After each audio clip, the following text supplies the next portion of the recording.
다시 인사드리겠습니다. 변상철이라고 합니다. 제가 원래 강의를 전문적으로 하는 사람이 아니라서 강의가 조금 엉망이더라도 이해를 좀 해주시고요.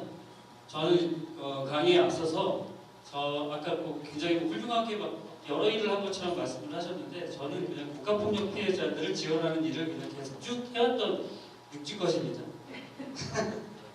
육지과 출신의 제주도민인데요.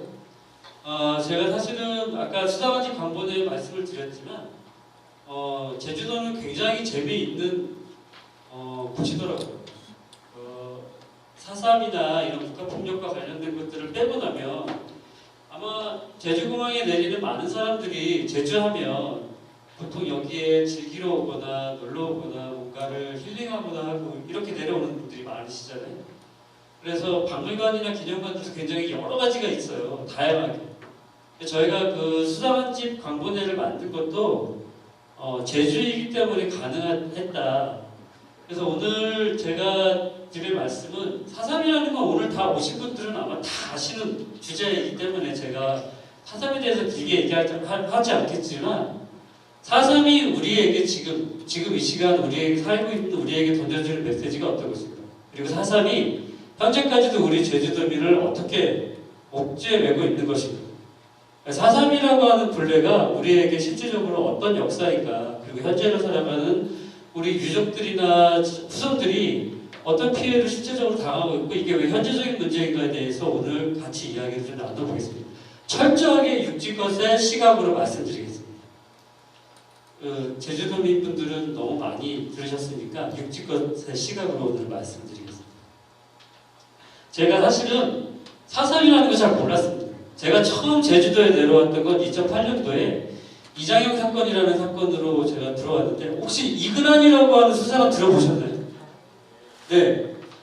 고문으로 엄청나게 악명 떨쳤던 이근환 수사관이 제주도에서 했었던 사건 중에서 가장 유명한 게 이장영이라고 하는 사건인데 그 사건을 제가 진실라위원회 조사할 때 이제 조사하러 내려왔다가 4.3에 제주도에 도작간첩 사건이 많구나 라는 걸 처음 알았는데 그때 공소장 처음 보니까 앞에 그 가족이 그 이장영 씨의 아버지가 4.3 때 폭도로 좌익 활동을 했었다 이런 얘기들이 판결문 안에 있더라고요. 그래서 이게 4.3이 뭔데 이런 얘기들이 들어가 있지? 그리고 이제 4.3을 이제 들여다봤더니 부끄럽게도 48년도 49년도에 어마어마한 일이 있었더라고요.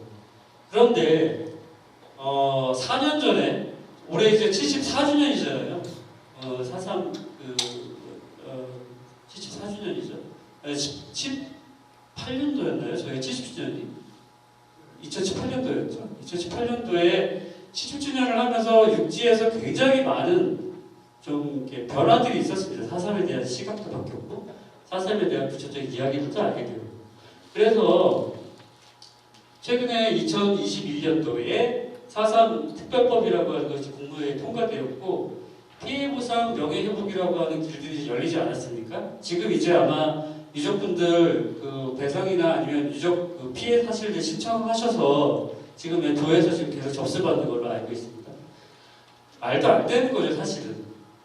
저희가 처음에 사상특별법을 만들면서 피해보상이나 명예회복을 하자고 할 때는 사실 금액으로는 지금 9천만 원, 3천만 원 막 이런 얘기들이 나오고 있는데 사실 말도 안 되는 겁니다. 사람들이 죽어나가는데 자동차 사고로 사람이 죽어나가도요 그렇게 적은 금액으로 보상하지 않습니다. 근데 집에서 멀쩡히 있다가 나가가지고 총탄에 맞아서 죽는 사람들에게 그렇게 배상한다는 건 좀 말도 안 되지만 여튼 70주년을 넘어가면서 겨우 이제 74년이 지나서야 이제 이런 길들이 이제 열리기 시작하는 겁니다. 그래서 이런 제주 4.3에 대한 보상이나 명예회복 4.3이라고 하는 것이 어떻게 규정지어지고 국가에서 어떻게 잘못했는가라는 걸 이제 알게 되는 것이죠.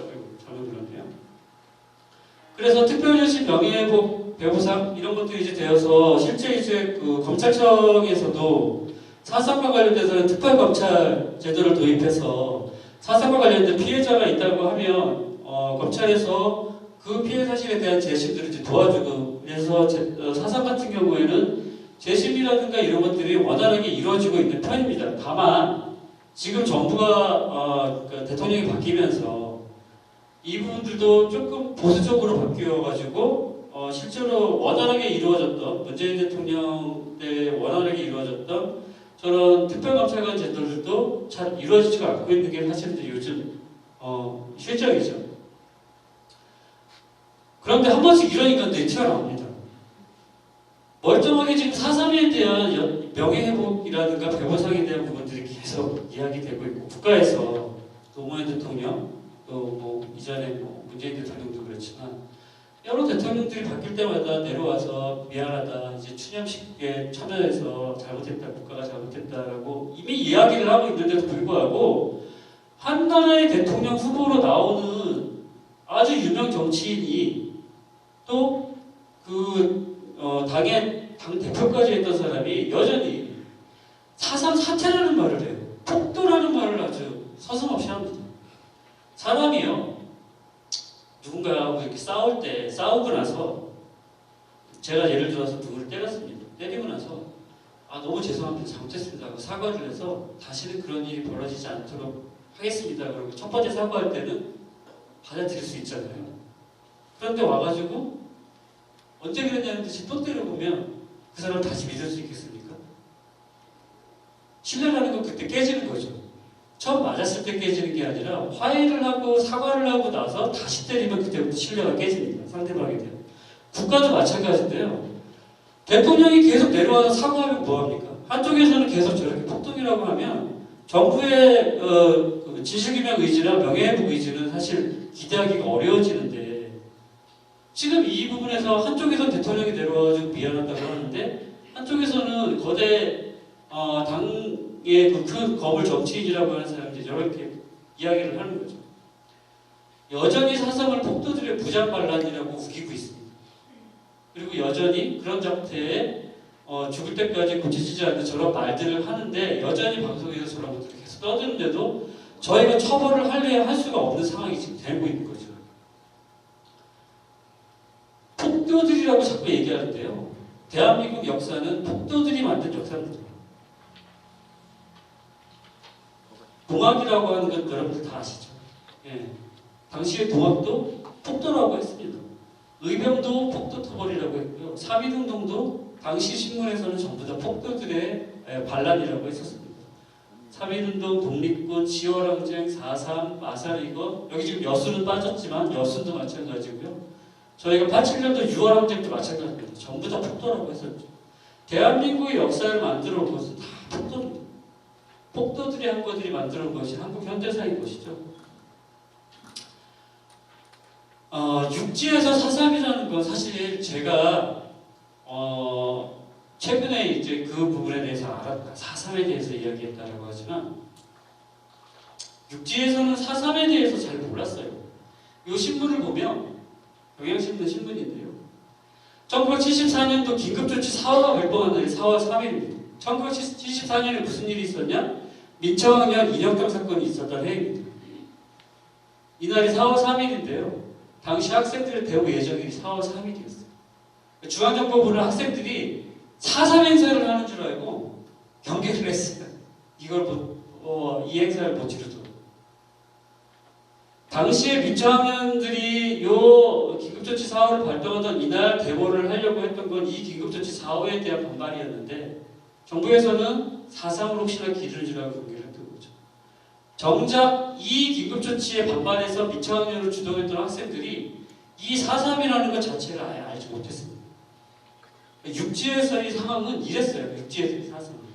육지에서는 4.3을 전혀 몰랐습니다. 4.3은 그렇게 선 밖에서는 기억하지 못하는 철저히 외면되고 삭제된 기억이었습니다. 선 밖에서. 언제냐? 지금 이 순이삼촌이라는 거 지금은 이제 거의 모르는 사람들이 없습니다. 70년대에 장기에 순이삼촌이라는 것이 처음 등장하면서 제주도에서 저런 학살이 있었어? 라고 하는 걸 처음 알게 되었고 사실은 이 순이삼촌의 이 이야기는 이 당시에 이 순이삼촌을 썼던 이 작가님, 현기영 작가님이 잡혀가면서도 유명해졌어요. 보안사로 잡혀가서 이 내용에 대한 것들이 반정부적 내용들을 갖고 있다 그래서 잡혀가서 고문당하고 잡혀가가지고 이 내용들을 삭제해라, 창비 사람들 잡혀가가지고 좀 다 고문받고 이러면서 사실 이제 유명해졌지, 이 순위 삼촌 자체의 내용들이 센세이션하게 나온 아니었습니다. 이런 노래들 저희 아무렇지도 않게 불렀어요. 잠들지 않는 남도, 반역의 세월이요, 통곡의 세월이요, 잠들지 않는 남도, 한라산이요. 저 노래를 불렀는데요, 저희 대학 때도 데모를 할 때마다. 저게 무슨 의미인지 모르고 불렀던 거예요. 남쪽에서 저렇게 잠들지 않는 남도라는 거 광주 학살 얘기하는 줄 알았어요. 저희 광주는 알았지만 4.3의 이런 이야기들을 담았던 노래라는 건 저희 알지를 못했어요. 그냥 선배들이 부르니까 불렀던 거죠. 한라산이라고 썼던 이상학 작가의 이 소설도 저런 일이 있었구나. 예전에 여명의 눈동자라는 드라마가 있었어요. 여명의 눈동자라는 드라마가 있었는데 그 여명의 눈동자의 한 장면 중에 4.3 부분이 잠깐 나옵니다. 남쪽에 육지에서 내려와가지고 여기서 4.3을 기획하는 거. 근데 그것도 마치 우리가 얘기했듯이 좌익 빨갱이들이 막 뭔가를 이렇게 해가지고 만들어서 폭동을 일으킨 것처럼 묘사되어 있죠. 네. 근데 이게 한라산 내용을 보니 아니었던 거예요. 그러니까 이런 작가들의, 이산화 작가들이나 아까 같은 현기혁 작가님들의 노력들이 계속되었고, 70주년 전에 이 끝나지 않은 세월 2005년도에 이 영화의 감독님은 이 영화를 개봉하고 나서 몇 개월 뒤에 돌아가셨죠. 네. 이 지스를 만들었던 우명 감독, 이 영화들을 만들었던 영화들을 통해서 4.3이 영상적으로 저희들에게 이제 각인되기 시작했던 거예요. 육지 사람들이. 그 전까지는 소설의 내용들이나 이런 것들로 저런 것들이 있었구나, 그런 내용이 있었구나. 이 사람은 보여지지 않으면 잘 믿지 않습니다. 어떤 일이 있었는지 상상하기 어려워요. 저희 지슬에서 지금 이 지슬 포스터에서 이렇게 총을 겨누고 있지만 지금 저희 사상공원에 가면 이 조각상 있지 않습니까? 아이를 안고 쓰러져 있는 여인의 모습. 이것들이 눈에 보이지 않으면 육지 사람들은 알지 못합니다. 처음으로 이런 영화들을 통해서 4.3이라고 하는 게 눈에 보이는 것처럼 저렇게 잔인했구나라는 것을 알게 된 거죠. 김경률 감독, 아까 앞서 요 영화 끝나지 않은 세월을 만들었던 이 김경률 감독, 오직 4.3을 위해서, 4.3을 알리기 위해서 이걸 만들었다. 잡들지 않는 남도라고 하는 것이 다름 아닌 4.3을 이야기한다라고 하면서 이 영화를 만들려고 했는데, 사실 2005년도에 저 영화 만들고 김경률 감독이 사망을 했지만 그때까지도 4.3에 대해서는 사람들이 잘 몰랐습니다. 아이코 사건이라고 있는데 육지 사람들이 계속해서 저 4.3에 대해서 왜 몰랐을까라고 하는 건 섬 밖으로 이 이야기들이 전혀 나가지 못하도록 철저하게 통제했기 때문이에요. 섬에서도 그렇고 육지에서도 그렇고. 아이고 사건 이거 다 아시죠? 네. 저렇게 그냥 죽은 사람을 애도하고 죽은 사람들을 애도하고 추모하면서 그냥 우는 이 장면들마저도 철저하게 통제했던 이런 시간들이 있었던 거예요. 아니 그냥 사람들이 너무 억울하고 불안하니까 그냥 엉엉 울고 아이고 하고 통곡하는 게 왜 죄가 됩니까? 그런데 이 아이고 사건을 보면 그냥 울고 추모하는 것만으로도 사람들을 잡아가고 체포했잖아요. 그만큼 4.3에 대해서는 누르고 눌렀던 거예요. 네.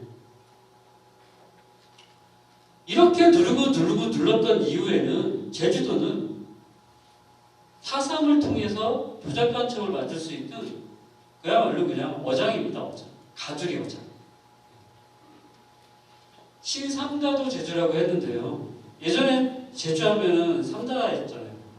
네. 돌 많고 바람 많고 여성들 많았다. 근데 최근에 제가 그냥 다시 신삼다도라고 이렇게 만들었어요.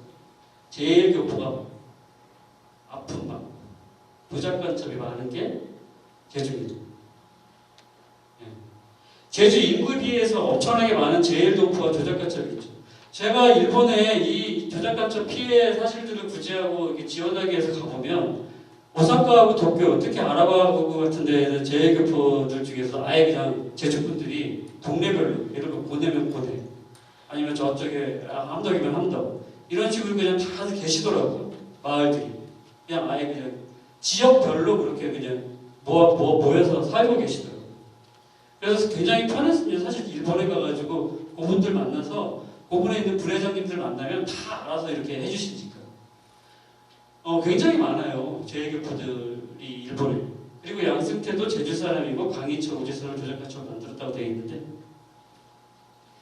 제주 분들이 제일교포들이 많다라고 하는 건 다른 도에 비해서 특별히 많다는 얘기입니다. 근데 왜 제주는 인구에 비해서 전국 인구에 비해서 왜 일본에 그렇게 교포 사회에서 가장 많은 인구를 차지하고 있을까? 다 아시죠? 예, 일제강점기 때 넘어간 사람들이 있고 4.3 때 넘어간 사람들이 또 많아요. 예, 그리고 4.3 전후 한국전쟁 때 그 여러 가지 그 양민학살이라든가 아니면 그런 반배치기라든가 이런 그 여러 가지 탄압들을 피해서 도망갔던 분들이 많았던 거죠. 얼마나 많았냐? 이게 2006년 당시 천주교인권위원회 자료인데요. 전체 제일교포 간첩 사건이 109건입니다. 그 중에 제주 출신이 37건이에요. 33%죠. 전국 요 2009년도 당시에 요 통계를 낼 때 제주도의 인구가 전체의 몇 %였는지 아십니까? 제주도 인구가. 예? 맞습니다. 나중에 제가 뭐라도 하나 드려야 되겠다. 1% 맞습니다. 전국 인구 비율의 1%였던 제주가 무려 34%의 간첩 사건이 일어나는 데에는 4.3이 무관하지 않습니다. 이 37건의 이 제주 사건 판결문 모두 사실이라고 하는 판결문 모두 앞에는 다 4.3과 관련되어 있는 내용들이 붙어 있어요. 너의 가족, 부모, 형제, 사촌. 여기 지금 4.3하고 우리 집은 정말 무관하다. 제주뿐인데. 그런 분 계십니까? 제주뿐인데. 찾아보시면 아마 6초까지 사용할 수 있으실 거예요. 없으세요? 다행입니다. 제가 위치가 아마 서귀포 해안가라서 그런 거예요. 아니, 서귀포도 많습니다. 모르겠어요. 저희는 없어요. 네. 정말 드문 케이스고요. 오늘 모이신 분들을 전체적으로 이 숫자로 봤을 때는 굉장히 소수신 거죠. 사실 제주에 계신 분들이 우리 집안은 4.3을 잘 피해갔어라고 하는 분들은 정말 운이 좋으신 거고 대부분 우리 집안이 직접 피해받지 않더라도 어쨌든 옆집이든 우리 동네 사람이든 다 피해를 받던 분들은 어느 마을에 가도 다 있습니다. 특히 고양부, 오, 부, 손 요 성씨들을 가진 제주도민의 성씨들 간첩들이 특별하게 많습니다. 간첩으로 만들기 딱 좋은 사람들이 제주 사람들인데요. 조작간첩 피해자의 아까 그 33%가 제주 출신이라고 했는데 1965년도 한일 국교 정상화 이후에 일본 관련된 간첩 사건이 꾸준히 발생합니다. 왜? 제주 사람들이 일본으로 아까 다 많이 넘어가거든요.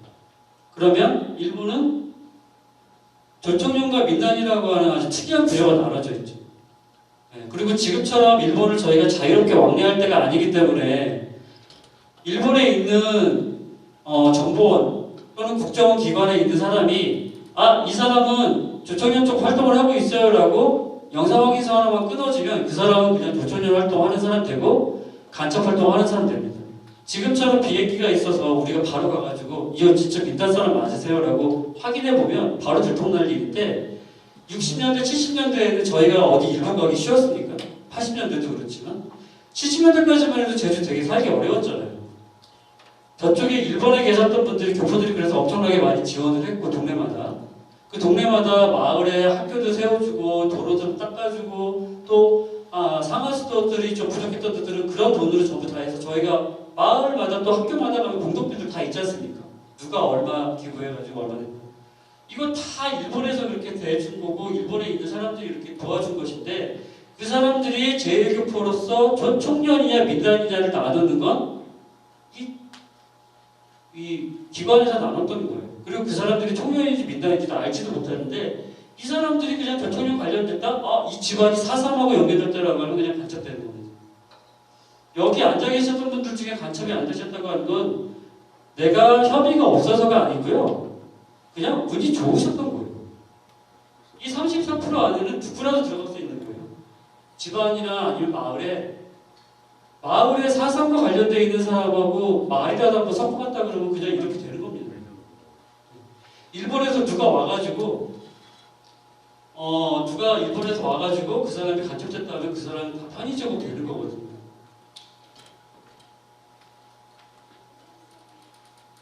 사삼 사건은 공산폭동이라고 오랫동안 군사정권에서 규정해왔다. 그래서 일부 정권의 입장에서는 부원과 대중들에게 뜬금없이 조약간첩을 만들 수는 없으니까 조금이라도 설득력 있는 보안세를 갖추기 위해서 4.3이라고 하는 사건을 계속 간첩사건에다 갖다 붙이는 겁니다.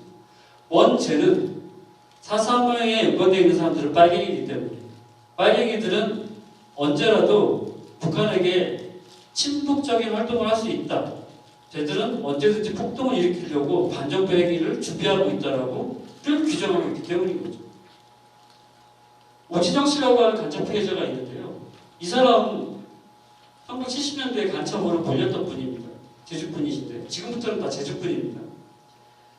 이분은 여기 보세요. 79년도에 멸공, 대공치도 요원 교육 수료까지 하신 분이에요. 공산당 때려잡겠다고 일선에 나서겠다고 하셨던 분인데 이분이 간첩이 되신 겁니다. 왜?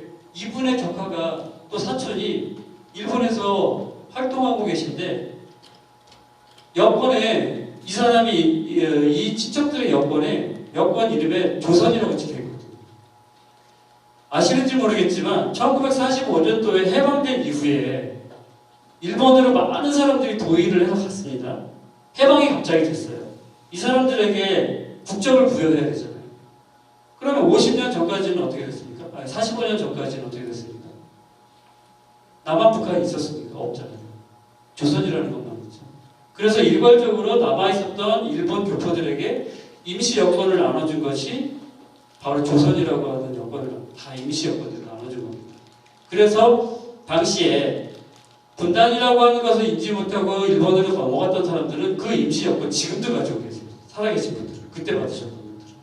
그 중에 나중에 민단과 청년이 나눠지면서 민단 소속이다, 청년 소속이다라고 나눠지면서 너는 북한 여권 가질래? 아니면 한국 여권 가질래라고 해서 나뉘어서 받은 사람들 또는 일본으로 귀화해가지고 일본 국적을 받은 2세, 3세들은 있지만 1세들은 대부분 조선 여권을 가지고 있습니다. 그 조선 여권을 지금 우리들이 딱 보면 이게 남한 여권이라고 생각하겠어요? 북한 여권이라고 생각하겠어요? 네. 자신 있게 얘기하자고요. 북한 여권이라고 생각하잖아요. 조선이라는 말 안 쓰잖아요, 저희. 조선이라는 말 씁니까? 안 쓰잖아요. 그 조선이라고 하는 임시 여권을 가진 사람들은 전부 다 북한이라고 다들 공소장에다가 다 남발해놨어요. 아니 그럼 일본에서 넘어갔던 사람들은 일제강점기 때 강제로 끌려갔던 사람들은 전부 다 빨갱이인 거예요. 오진영 씨도 그런 케이스인 겁니다. 오경대 씨요? 중문에 살고 계세요. 지금 한라봉 농장 굉장히 크게 하고 계시고 아마 여기 텔레비전에서 보신 분들도 계실 겁니다. 오경대 씨의 아버님이 4.3 때 폭도들에 의해서 끌려가셔가지고 사망하셨던 분이에요. 오경대 씨 아버님. 그런데 당시에 이 폭도들한테 끌려가서 사망을 하셨던 분이심에도 불구하고 폭도하고 같이 지냈다는 이유만으로 이 사람은 산사람 활동을 했어요 해가지고 이 사람을 폭도로 몰았던 거예요. 이 집안. 네, 그리고 실제로 일본으로 건너갔던 형이 북한으로 넘어간 건 있어요. 그런데 아버지가 4.3 활동으로 자해 활동을 했다는 이유로 나중에 60년대에 넘어가가지고 이거 간첩되시거든요. 15년형 받아가지고 안기부로 끌려가셔가지고 거의 만기 체육에 나오셨어요. 아버님의 죄를 가지고 나중에 그 죄로 인해서 북한과 접촉을 했다라고 하는 혐의를, 증거 없는 혐의를 가지고 억울하게 잡혀가신 거죠. 도련에 큰 제주특산이라고 귤을 이렇게 제조해가지고 청 만들고 하는 회사가 있습니다. 공항 면세점에 가니까 이 네, 선생님 그 김태주 씨 회사 제품들이 있더라고요. 보험회사 제품. 굉장히 큰 회사인데 이분은 68년도에 감기를 언제 막 들어옵니까? 제주도에 60년대, 70년대 이제 막 들어오잖아요. 감기를 막 60년대 그래서 감기를 그 신농법이라고 그래가지고 청년들을 각 마을 단위별로 막 모아가지고요 막 연수 막 보냅니다. 제주도에서. 그래서 막 감나무, 묘목 갖고 와가지고 감귤 나무들 막 심죠. 그때 각 면에서 한 명씩 데리고 그 일본으로 갈 때 같이 갔던 분이에요. 근데 일본에 있던 조카가 아오모리에 사는 조카가 삼촌 왔으니까 제가 선물 하나 드릴게요 하고 이제 만년필을 준 거예요. 만년필. 당시에 68년도에 얼마나 귀합니까? 60년대에 만년필. 그래서 갖고 와가지고 만년필 잘 쓰시다가 이게 만년필 심이 다 다르니까 문방구 가가지고 여기 잉크 좀 넣어주세요 하고 가서 줬는데 만년필 딱 열어가지고 잉크통을 딱 열어보니까 천리마 만세 이렇게 써있는 거예요. 천리마 만세. 천리마 만세라고 하는 건 북한에서 쓰는 천리마 운동이잖아요. 이분이 신고를 했어요. 그랬더니 아오모리에 있는 네 조카가 너 포섭하려고 간첩으로 포섭하려고 이 만년필 준 거지. 그래서 그 만년필 하나 받아왔다는 이유로 간첩으로 해쳤어요. 무죄 선고를 보름 앞두고 돌아가셔가지고 결국 무죄를 직접 눈으로 보시지는 못했지만 이렇게 간첩이 되시는 분들도 있습니다.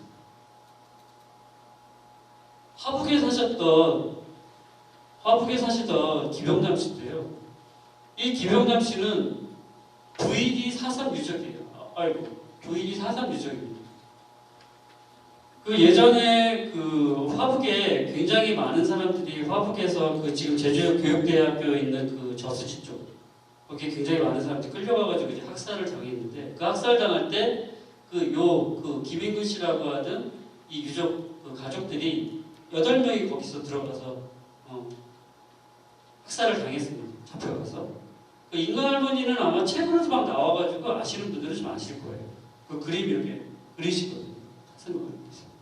그런데 71년도에 기병남 씨가 일본으로 돈 벌러 밀항선 타고 갔다가 와가지고 이제 그 보안대에 잡혀서 간첩이 되셨어요. 요 제주도 보안대에서 기병남 씨를 잡아가가지고 채간 이유가 이 부인 김인근 씨라고 하는 분 가족들이 4.3에 관련돼 있어서 여전히 접속 가능성이 높다고 생각을 해가지고 일본에서 청년 사람들에게 포섭돼가지고 북한 활동을 했다, 친북 활동을 했다라고 하는 혐의예요. 부인 입장에서 얼마나 속이 까맣게 타겠습니까?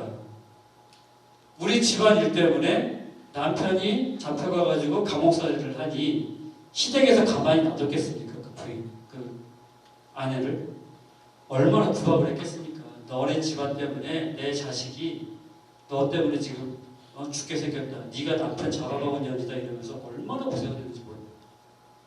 어머니가. 결국 이분도 무죄를 받으셨지만 무죄 받고 나서 몇 해 뒤에 돌아가셨어요. 작년에 돌아가셨어요. 작년에.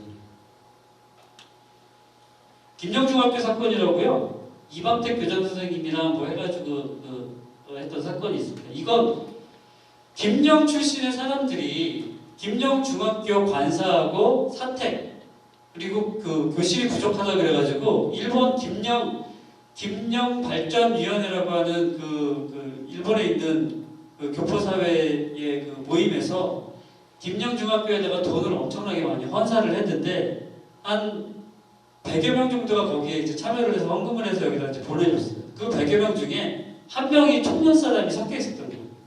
그 돈에. 그래서 당시에 교장이었던 이방택 씨들이 그 공작금을 받았다고 해가지고 처벌을 받았어요.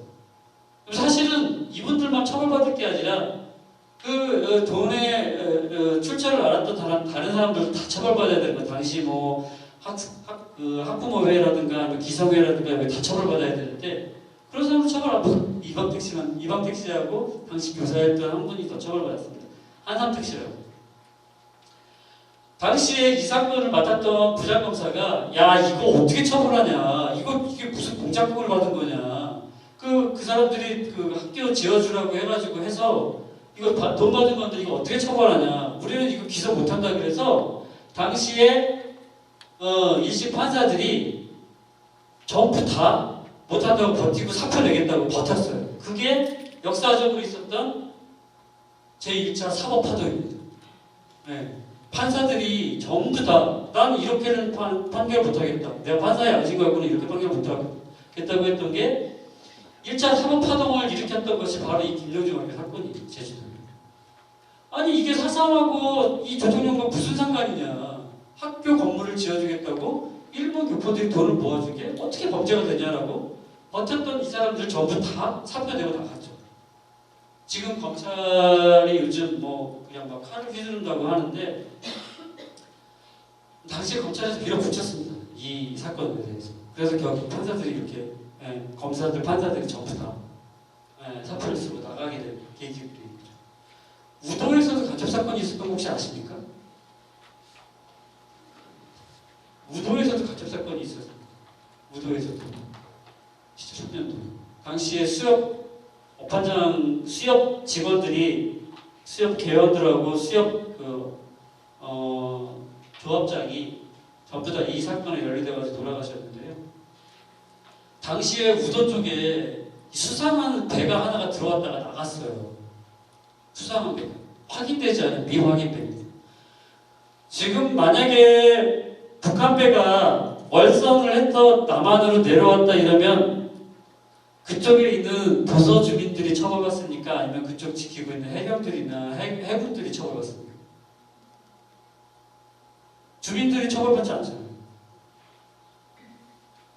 근데 당시에는 미확인된 이 배들을 가지고 미확인된 이 배가 들어왔다고 해서 이 당시에 요 우도에 있었던 그 어초계라든가 수협 사람들을 전부 다 잡아가지고 사건을 만든 겁니다.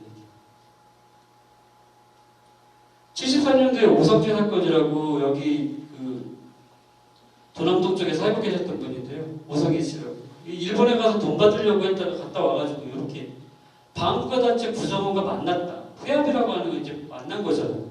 방구가단체 구성원이 좀 어떻게 합니까? 고병택 씨, 뭐 사건은 진짜 들여다보면요 너무너무 많습니다.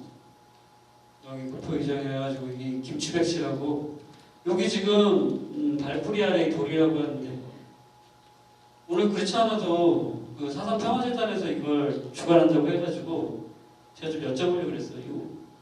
예전에 그 사상 평화공원에 몇 달 전까지만 해도 그 작은 도적간첩과 관련된 내용들을 전시를 했었어요. 근데 그 정권이 바뀌고 나서 이 내용들이 지금 싹 전시가 사라지면서 이 내용에 대해서는 지금 좀 빠져 있습니다.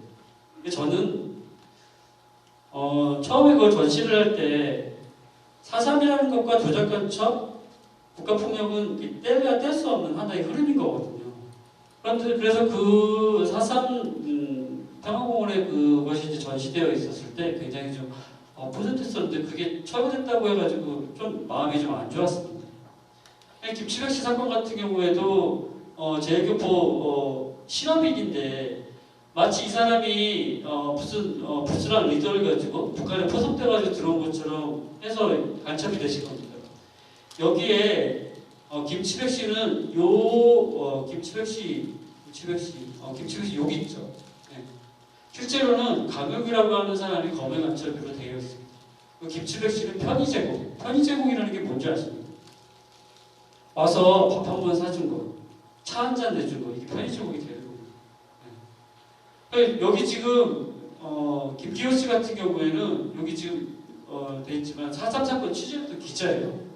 4.3 사건 취재했었던 기자가 이 사람들하고 만나서 이 4.3 사건과 관련돼서 계속 붉은 마음을 가지고 빨간 마음을 가지고 계속 활동을 했다라고 이렇게 사람들을 요 강의구와 만났던 사람들을 전부 다 하나로 묶어가지고 간첩 단을 만든 겁니다. 당시에 요 앞에서 있었던 여기 지금 많은 사람들이 있는데 요 지금 이름이 뭐죠? 김문규 씨. 김문규 씨 같은 경우에 당시에 교단에서 계셨던 분이에요. 요 김문규 씨가 어디 계시죠? 여기 계시네요. 편의점에 있다고 하는 여기 김문규 씨 계시네요. 이분은 그냥 아까도 얘기했지만 김양중학교하고 똑같이 학교에서 여러 가지 편의를 받았다, 일본에서 지원받았다고 하는 것들을 그걸 받았다고 하는 이유로 이분이 간첩으로 몰리셨고 교단에서 쫓겨나셨죠. 사실은 교사가 교단에서 쫓겨나는 것만큼 억울한 일이 어떻게 했습니까? 아이들 가르치는. 그래서 결국은 감옥에서 나오셔가지고 또 월평 해안가에서 그냥 자살하셨어요. 너무 고통스럽게. 양한명, 양동우라고 한림에 계신 분들인데 이분들도 일본에 그냥 돈 벌려고 미라선 탔다가 일본에 가가지고 그 친척집에서 일하다가 돌아왔는데 그 친척집이 김일성 사진이 걸려있다라고는 확인되지 않은 미확인 사실을 가지고 간첩으로 만들었습니다. 예전에 60년대, 70년대에는 두 집 건너 한 집이 밀항에서 일본에 가서 돈 벌고 오겠다고 했던 집 많잖아요. 네.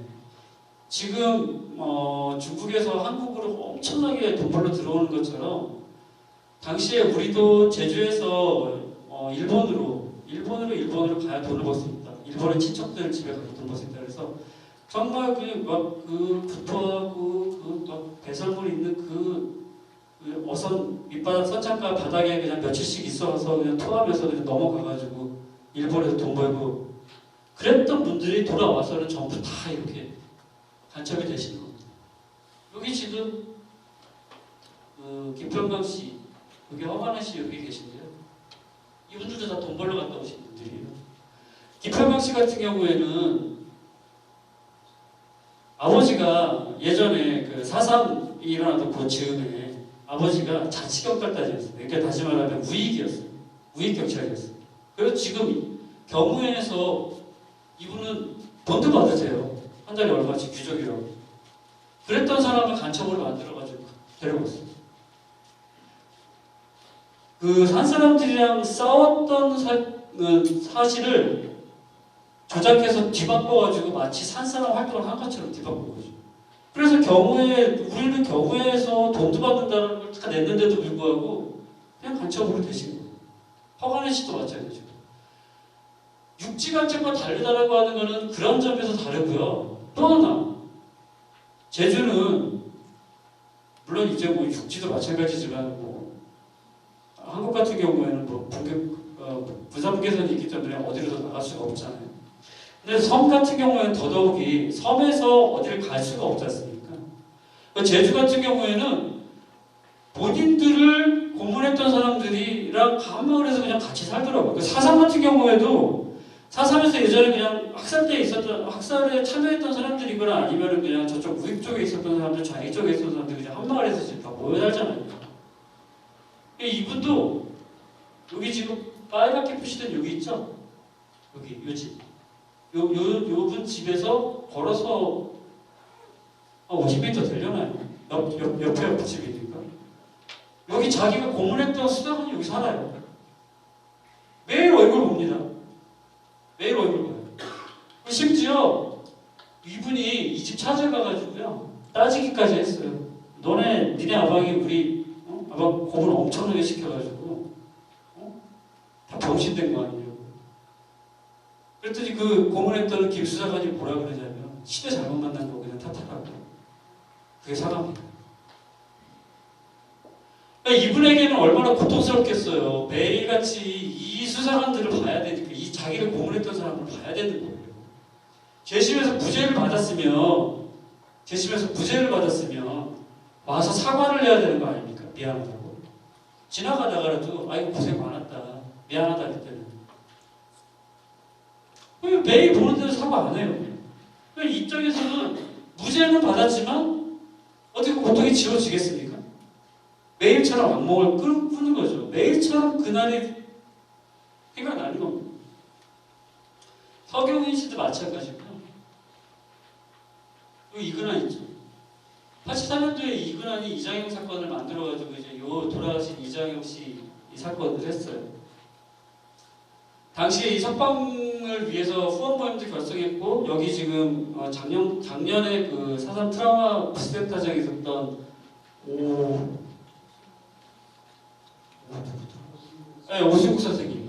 오승국 선생님이 당시에 천주교 인권위원회랑 같이 이분들을 지원하겠다고 하는 모임도 결성을 했고 그래서 그때로 조작간첩 피해 사실에 대한 기사도 내고 책도 내고 막 이렇게 활동을 했었습니다. 결국 이장영 씨는 무죄를 받았는데 그 뒤에 그러면 이근하는 이 이장영 씨에 대해서 사과를 했느냐 안 했어요. 이장영 씨의 고문에 대해서 증언한 사람 중에 하나가 이 이근한과 같이 이장영 씨를 고문했던 사람 중에 하나가 있습니다. 최수사관이라고 있는데 당시에 신입이었어요. 경찰 중. 너무 물고문하고 막 저기 고문을 하니까 사람이 어떻게 되냐면요. 토하고 막 이러는 거는 예사고요. 똥오줌을 다 지립니다. 그럼 그거를 이근한이 치우는 게 아니고요. 신입들한테 치우라고 해요. 그럼 그거를 다 무청소를 할 거 아닙니까? 토하고 막 이렇게 토사물 막 나오고 막 똥오줌 지니까 그걸 하다가 결국은 자기도 막 비위가 약하니까 울면서 자기는 못하겠다고 자기 빼달라고 이근한한테 얘기를 하니 이근한이 그 수사관을 데리고 나가서 복도에서 때리면서 그런 정신으로 무슨 간첩을 때렸겠냐고 그렇게 때렸다는 거예요. 같은 동료 수사관에게도 고문이 정당하다는 걸 계속 얘기해요. 이근한 최근에 뭐라고 했냐면 저희 진실화위원회 때 이근한 이 사건 조사하면서 그때는 미안하다 라고 얘기를 했는데 2013년도 14년도에 목사 안수를 받으셨어요. 이분이. 네, 목사입니다 지금. 제가 그래서 기독교가 정말 하여튼 저도 기독교인이지만 할 말이 많습니다. 저는 예장 통합인데 할 말이 많습니다. 이근한이 뭐라고 했냐면 지금 다시 그런 일이 벌어져도 저는 간첩이라고 확신을 하고 자기가 고문을 했던 건 국가를 위해서 했었던 예술행위다라고 얘기를 했어요. 전혀 사과와 반성의 태도를 보이지 않는 거죠. 양승태가 처벌한 사건 뒤에서도 얘기하겠지만 제주도의 사건이 6개입니다. 양승태 대법관 아시죠? 예, 뭐 사실은 제주도에서 많은 분들이 있지만 육지에 나가가지고 이름을 떨치신 분들이 많이 있지만 지금도 또 떨치고 계신 분도 한 분 계시잖아요. 그런 분들도 계시지만 장관도 한 분 계시고 양승태같이 대법관이면 사실은 우리나라에서 서열이 탑3잖아요. 네, 법관 중에서 예우 서열이 그렇습니다. 대법원장이었던 양승태가 조작간첩 사건을 만들어서 재판을 했던 게 6건이고 그 중에 주심 재판을 맡았던 게 2사건입니다. 그 중에 하나가 오재선 씨인데 오재선 씨는 일본에서 어릴 때 아버지 따라서 넘어가가지고 일본에서 자라서 일본에서 쭉 생활을 했어요. 그래서 일본에서 일본 영주권을 얻어가지고 생활을 하시다가 이분이 야쿠자에 들어가셔가지고 야쿠자 활동을 했어요. 네. 사실 일본 사회에서 당시에 45년 해방되고 나서 조선인들이 할 수 있는 게 별로 없잖아요. 저희 빠치코 혹시 드라마 보신 분 계신지 모르겠지만 가면 빠치코 대부분 다 조선 사람들이 하는 겁니다. 빠치코는 할 수 있는 게 없으니까. 아니면 이런 야쿠자 같은 폭력 조직에 들어가는 것들이 할 수 있는 일이에요. 오재선 씨도 거기에 들어가서 마약팔로 자꾸 제주도에 왔다 갔다 하셨어요. 마약팔로. 그런데 그 마약을 파는 그 마약 자금이 북한의 공작금 벌이를 위해서 활동했다는 걸로 조작이 돼요.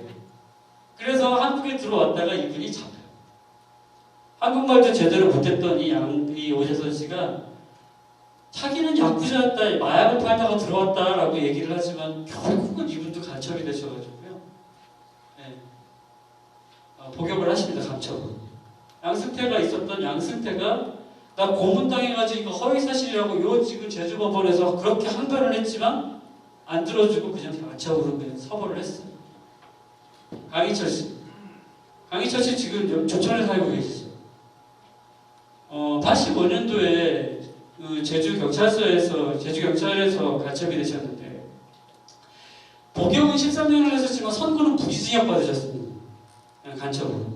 혐의가 뭐냐면 알바치 따라서 일본으로 넘어갔을 때 일본에서 북한 가가지고 공작교육 받고 내려와가지고 한국으로 들어왔다는 게 혐의예요. 이분은 북한에 간 적도 없고요. 북한 사람들을 만난 적도 없습니다.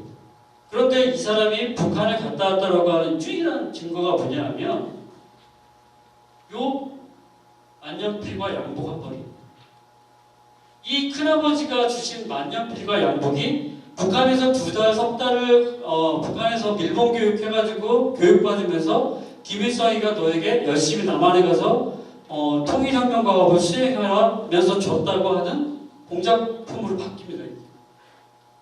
이 만년필과 양복이 아니라 나는 그냥 큰아버지한테 받았다라고 하지만 이걸 한변할 이유가 없었어요. 왜? 일본에서 들어오는 알리바이를 증명할 수 있는 방법이 80년대에는 없었거든요. 지금이야 인터넷 있으니까 따르락 즐기거나 정보공개 청구해가지고 확인해보면 되지만 이때는 안 됐으니까 무조건 거기서 그냥 그렇게 만년필과 양복을 북한에서 받았다고 하면 받은 거예요.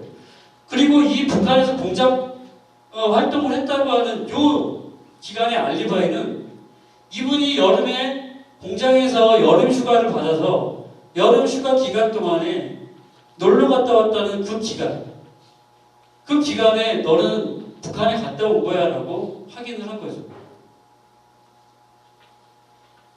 이 두 사건, 강희철과 아까 오재선의 이 판결문, 특히 요건 이제 강희철 씨의 판결문인데 81년도 12월 4일날 재판장 판사 양승태가 직접 사인을 했습니다. 당시에 고문받았다고 그렇게 주장하셨고요. 공소장 말고 수사기록에서 내가 고문받아가지고 허위다 자백, 허위다라고 계속 얘기를 했고, 일본에서 심지어 이 강희철 씨가 우리 회사에서 같이 야유회 갔다라고 하는 확인서까지 보내줬는데도 다 기각됐습니다. 그걸 판사가 못 봤다? 다 봤습니다, 양승태가.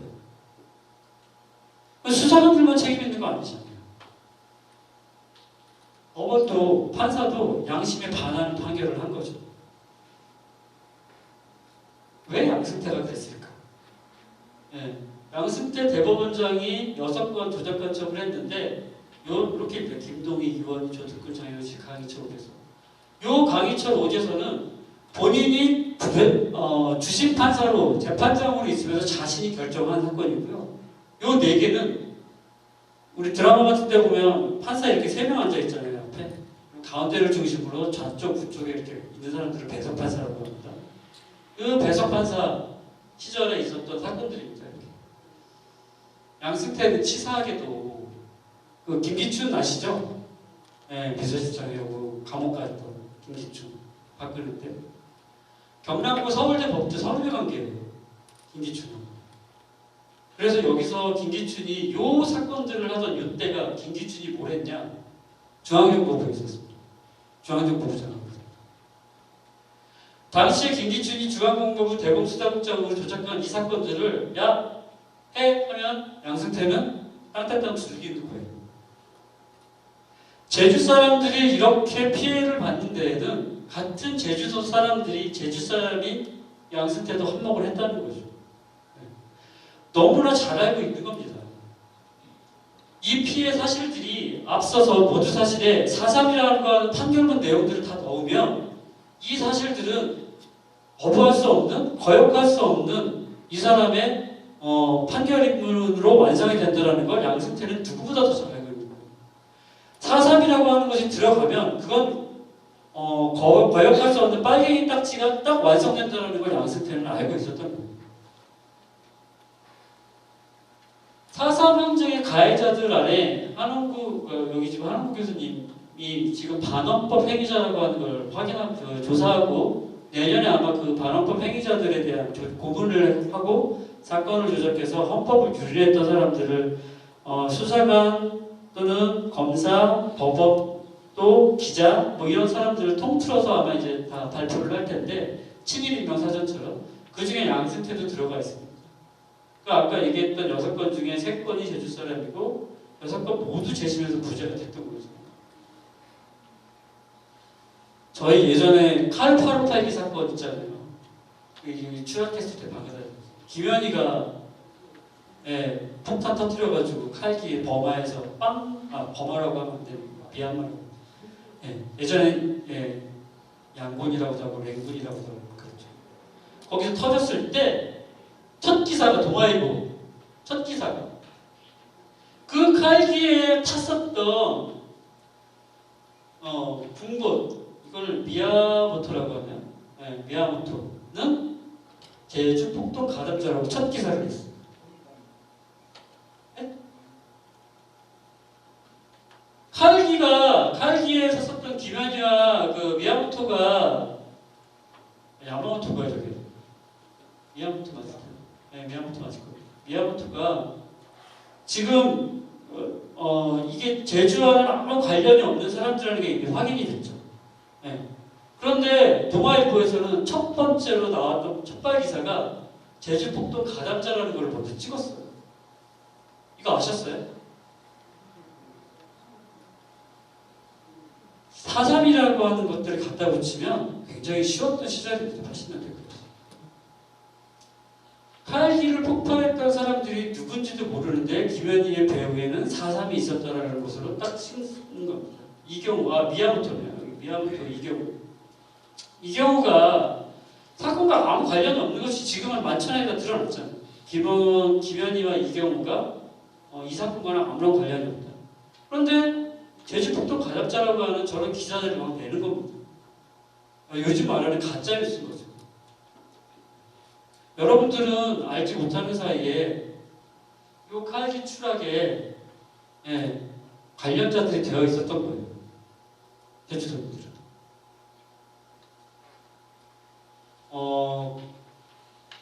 제가 지금 이 얘기를 왜 하냐면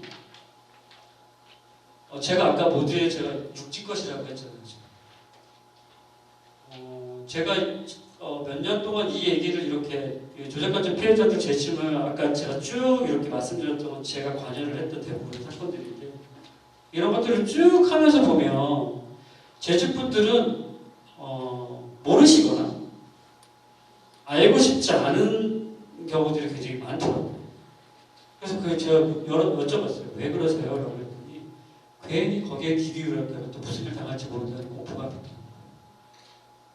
그래서 이런 사건들이 있을 때마다 안 들으려고 하고 알지 않으려고 하고 관여 안 하려고 하는 방어 기제가 굉장히 강하셨어요.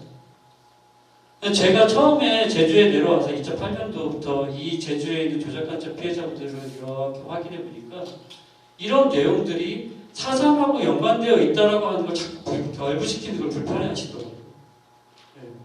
왜냐하면 그런 피해를 계속 봤으니까. 4.3과 결부되어서 그런 피해들을 지금까지 계속 보고 있기 때문에 그런 방어 기제들이 계속 작동하셔서 이 4.3과 조작간첩은 관련이 없어라고 하는 걸 계속 그렇게 방어 기제를 쓰시더라고요. 그런데 지금 쭉 보셨지만 그건 저희가 밀어낸다고 밀어낼 수 있는 게 아니고 저희가 고리를 끊는다고 해서 끊을 수 있는 게 아니라 국가는 계속 그런 관련성들을 가지고 제주도민을 계속 괴롭혀왔습니다. 4.3의 악령을 계속 가지고 와서요. 4.3의 논리로 계속 우리들을 괴롭혀왔던 거예요.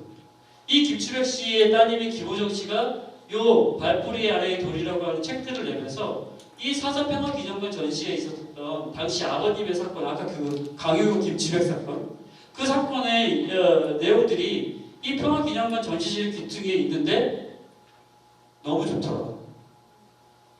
이게 현재의 얘기고 이 김호정 씨도 아마 그것이 아니었다면 이 4.3과 아버님의 일이 같이 연결되어 있다는 걸, 제주에 이런 일이 있었다는 걸 아마 본인들 몰랐을 거예요. 그리고 많은 사람들이 아무 생각 없이 4.3 평화기념관에 갔다가 이것은 이 4.3으로 이래서 우리가 제주도민이 지금까지도 이런 고통을 당하고 있고 이것은 현재적인 문제다라고 하는 걸 인식하지 못했을 거라는 겁니다.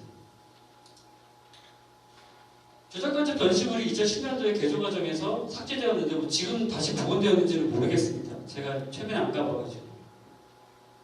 트라우마로 남은 4.3의 후유증을 기억하고 치료하지 않는 한 제주 4.3은 과거에 머물 뿐이다라고 얘기를 했는데 언제라도 4.3은 새로운 모습으로 새롭게 나타날 수 있습니다. 4.3이라고.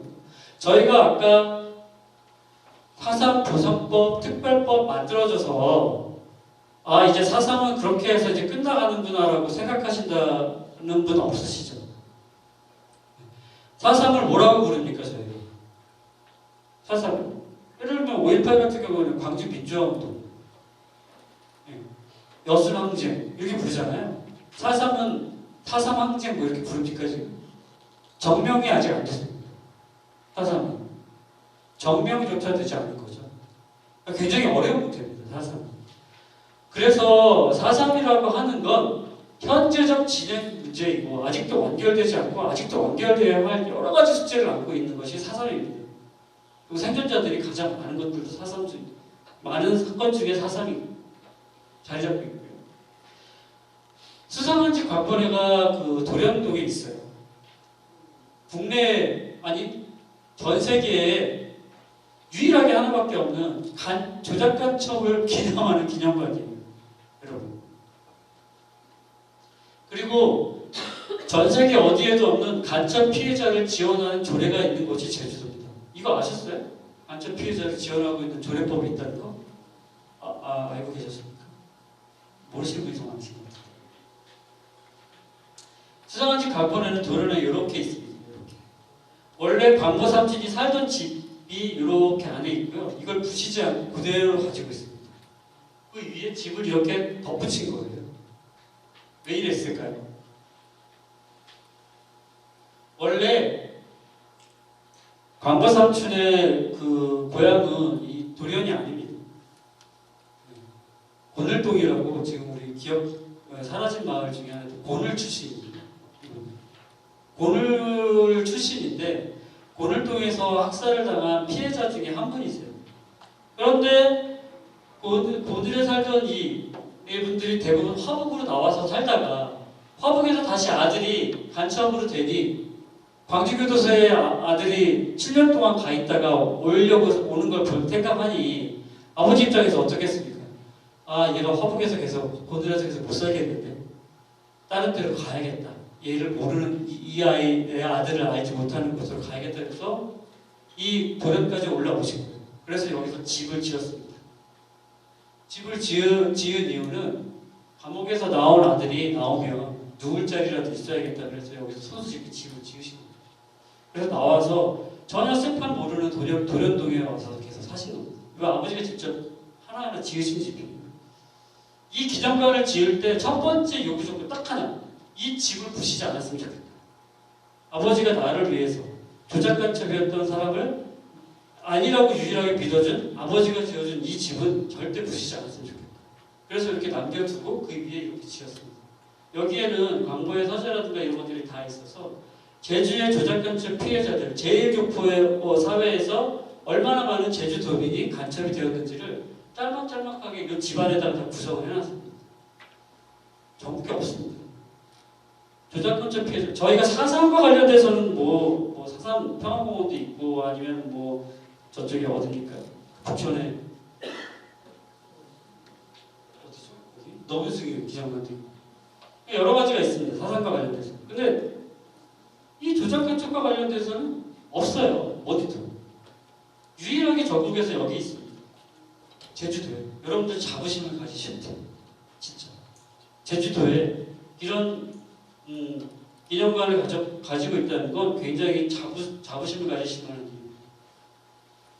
이 집은 광고 삼촌이 전부 국가배상을 통해서 무죄를 받아서 국가배상금, 그 다음에 형사보상금 받은 돈을 다 여기다 쓰신 거예요. 다른 데 안 쓰고 이 자기처럼 억울했던 일, 이 역사를 기억하고 이 사람들이, 육지 사람들이 내려왔을 때 이 얘기들을 좀 들었으면 좋겠다. 그리고 내가 더 이상 수상한 사람이 아니다. 내가 더 이상 범죄자, 전과자가 아니다라는 걸 만천하에 드러내고 싶어서 이 집을 다 돈을 여기다 쓰셨어요. 이 집은 전국 최초라고 얘기를 드렸지만 사실은 이 집을 운영하는 건 굉장히 쉽지가 않습니다. 왜냐하면 어쨌든 이 공간이 계속 유지되려면 가만히 있어도 재산세가 나고 가만히 있어도 전기세가 나고 상가세 나가잖아요. 여기 들어오려면 불이라도 켜야 되니까. 그런 것들을 지금 굉장히 어렵게 지원을 받아야 되는데 받지 못하고 그냥 자비를 계속 부정하고 있습니다.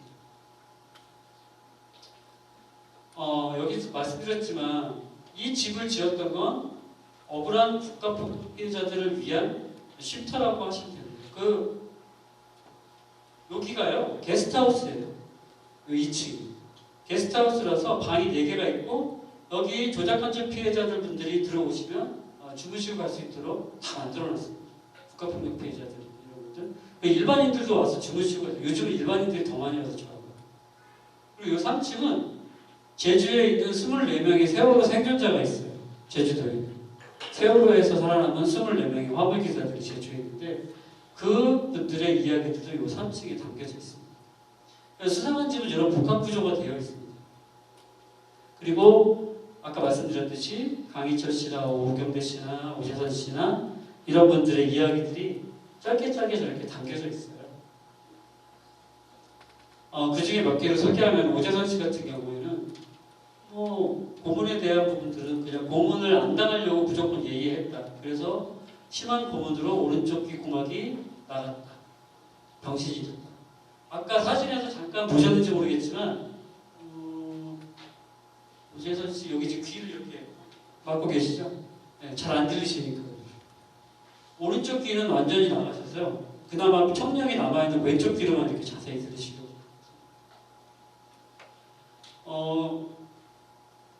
여기 보면 똑같이 이게 판결문에 이런 식으로 돼 있어요.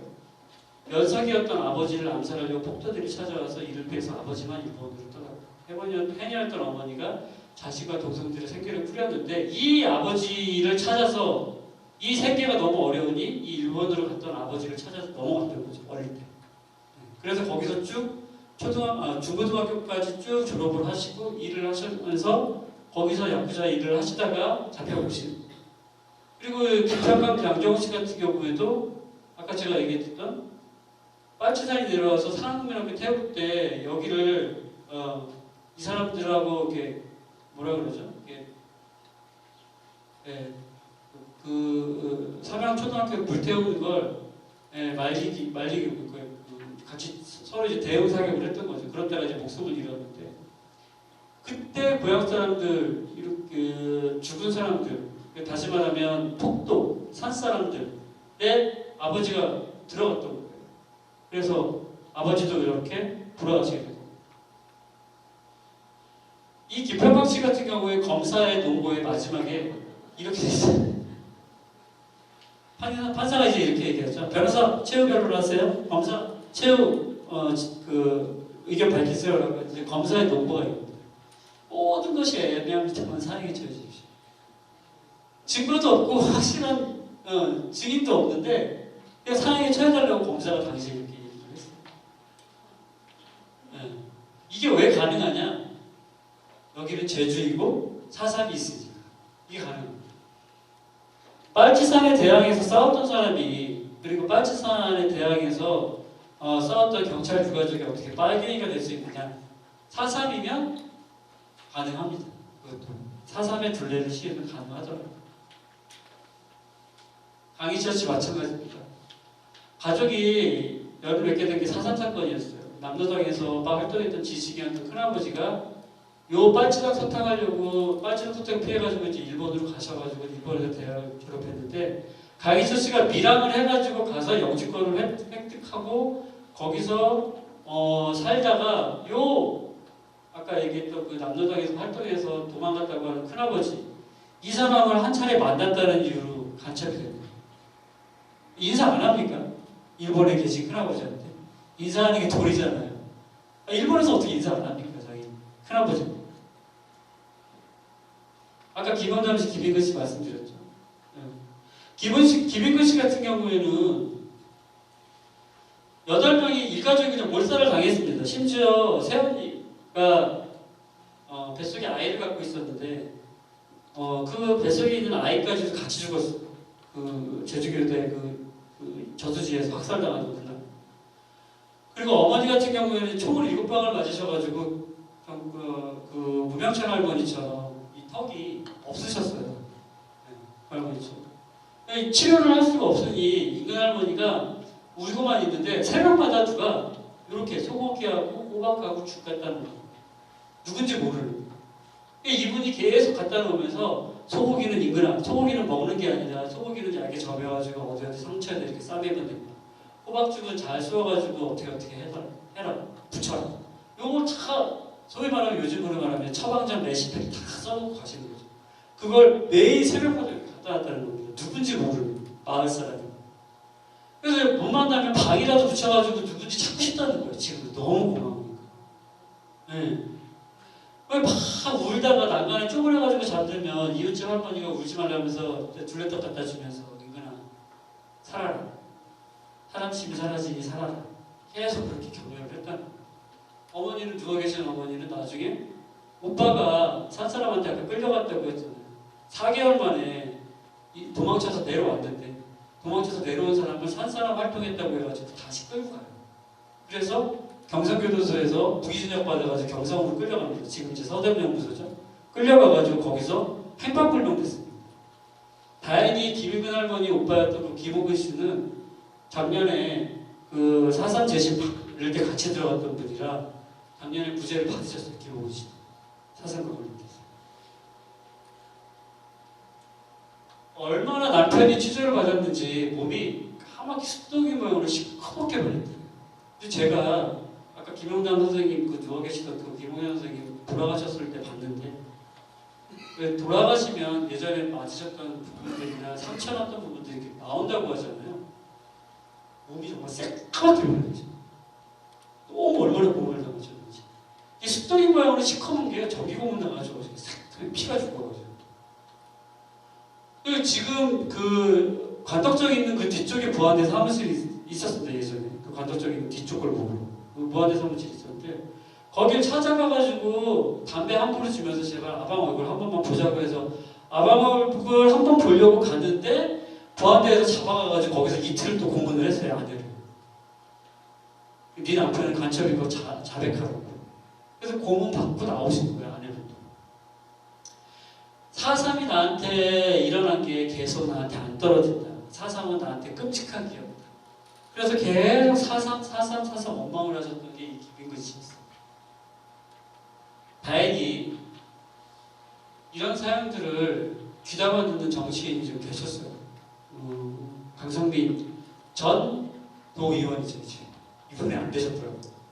전 도의원인 강성민 의원이 제주에 이런 피해자들이 많은 일에 왜 이런 사람들을 지원하지 않냐. 특히 재심을 통해서 무죄를 받은 조작간첩 피해자들이 이렇게 많은데 왜 지원을 안 하냐. 4.3과 관련돼서는 여러 가지 지원을 하는데 4.3의 후유증인 조작간첩 피해자들 당연히 우리가 지원해야 되는 거 아니냐. 그래서 명예회복 조례를 만들었어요. 그래서 간첩조작 피해자를 지원하는 의료적으로, 행정적으로 또 경제적으로 지원하는 또 기념사업을 지원하는 조례를 만들었습니다. 처음에 이 법이 되게 통과가 안 됐어요. 왜냐하면 조례라고 하는 건 국회에서 상위법, 다시 말하면 지원 근거를 만들어서 그 지원 근거에 따라서 지자체에서 이런 법들을 만들어야 되는데 우리나라에는 조작간첩이라고 하는 지원법이라는 게 없어요. 여러분 지금 간첩으로 조작돼서 무죄받은 사건이 몇 건인지 아십니까? 대한민국의 간첩 혐의로 재판받은 건수가 1961년도 이후에 1980년도까지 6,000건이 넘습니다. 6,000건. 6,000건 중에 지금 무죄된 사건이 170건 정도가 돼요. 긴급조치 다 빼고. 긴급조치까지 합치면 아마 지금 몇천 건 될 겁니다. 대부분이 다 조작간첩 피해자로 인정을 받고 있는 거예요. 다 고문으로 때려잡으면 만들어진 간첩들이 많은 거죠. 그런데 대한민국에는 이렇게 만들어진 피해자들에 대해서 지원하는 것이 전혀 없습니다. 4.3 같은 경우에는 4.3으로 처벌받은 사람은 법원에서 재판도 하고 그래서 법원을 통해서 피해보상금 받고 다시 특별법에 의해서 다시 지원금도 받고 그 사람들에 대한 트라우마 센터라든가 이런 것들을 계속 이용하면서 심리치유라든가 이런 것들을 의료 지원들을 계속 받을 수 있는 거잖아요. 간첩조작 피해자들은 그런 게 전혀 없습니다. 제가 이걸 제주도에서 하자고 계속 주장을 했던 건 뭐였냐면요. 제주도의 인구수에 비해서 조작간첩이 너무 많아요. 그런 의미가 있습니다. 아까 정확하게 말씀해 주셨는데 전체 인구의 1%가 전체 조작 사건의 37%를 차지하고 있다는 게 말이 됩니까? 33%를 차지하고 있다는 게 말이 됩니까? 말이 안 되는 거죠. 그래서 상위법이 없더라도 밀어붙이자고 해서 강상빈 의원이 밀어붙여가지고요. 이 법이 작년에 통과가 됐습니다. 조례. 그래서 전국에는 없는 처음 있는 그 조례가 통과가 됐어요. 거의 어거지식. 그래서 지금 전남이라든가 강원도에 있는 그 전남도 여순 사건이라든가 이런 후손들이 간첩으로 조작된 경우들이 상당히 많습니다. 여순하고 사삼은 뗄래야 뗄 수가 없는 관계인 거잖아요. 여기부터 진압하라 명령했던 걸 거부하고 여순에서 군인들이 총풀이 돌려서 산으로 들어갔습니다. 또 동해나 서해 같은 경우에는 바다에 고기 잡으러 갔다가 북한 배에 납치돼가지고 끌려갔던 사람들이 3,500명이 넘습니다. 그 사람들이 갔다 와서 전부 다 방공법, 국가보안법으로 처벌받은 사람들 3,500명이나 있어요. 그 사람들. 근데 그런 데 있는 사람들이 이 조례를 보고 도에서 야 지원해야겠네 라고 해서 이 법 만들고 나서 강원도에서 2호로 국가보안법 피해자들에 대한 지원 조례를 올해 통과시켰습니다.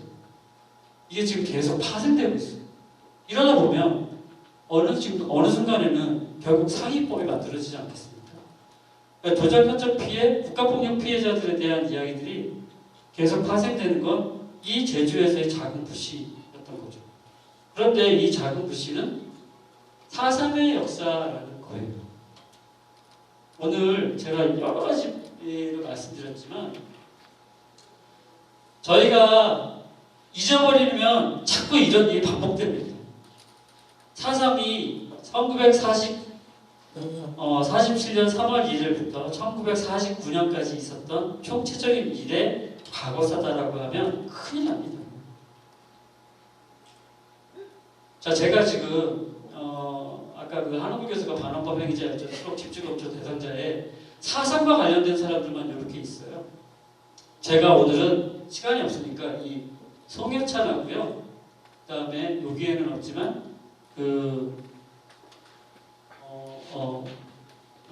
최란수를 얘기할 겁니다. 송여찬은 잘 아시겠지만 구형대에서 아주 악명 높았잖아요. 송여찬이 뭘 했냐면 자 해안에서부터 5km 안까지는 전부 다 소개 그 안으로 들어간 사람들은 다 죽인다.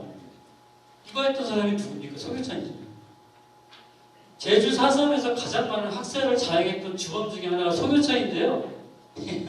보이세요? 네. 송여찬 장군님을 선양하겠다고 2016년도에 경상도 청양에서요. 선양 추모위원회를 만들었어요. 영웅이라고. 제주 사람들 입장에서는 이게 눈 뒤집어질 일 아닙니까? 그래서 당장에 달려가신 거죠. 네. 결사 반대해야죠. 민간인 학살인데. 그런데 저희는 알지만 지금 10대, 20대, 30대들이 이 얘기를 저희가 전해주지 않으면요 알지 못합니다. 먹지 않았고 송여찬이 어떤 사람인데 청양에서 이 얘기를 하면 이 사람이 4.3과 관련된 학살 주범이라고 하는 걸 청양 사람들은 몰라요. 여기 가서 프랜카드 이렇게 들고 발대를 하고 이걸 이슈화 시키니까 알게 된 거죠.